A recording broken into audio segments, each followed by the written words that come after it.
আল্লাহ বিপদে আছে, আপনি আমাদেরকে উদ্ধার করেন, এই দোয়া করা খুব বেশি পরিমাণ আল্লাহর কাছে দোয়া করা।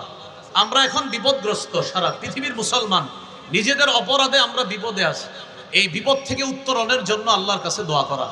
সূরা নামল ৬২ নম্বর আয়াত, ২০ পারা ১ নম্বর পৃষ্ঠা আল্লাহ বলেন, আম্মাই ইউজিবুল মুত্তাররা ইযা দাআ। পীড়িত ব্যক্তি, বিপদগ্রস্ত ব্যক্তি যখন আহ্বান করে, ডাকে, বলো কোন সেই সত্তা তার ডাকে সাড়া দেয়? বলেন তিনি কে? আল্লাহ।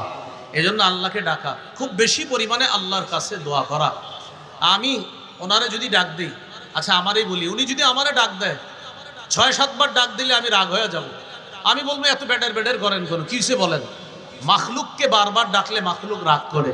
ভিক্ষুক বারবার ভিক্ষা চাইলে যিনি ভিক্ষা দেয় তিনি রাগ হয়ে যায় এক পর্যায়ে। আল্লাহ খালেক যিনি, তাকে না ডাকলে আল্লাহ রাগ করে।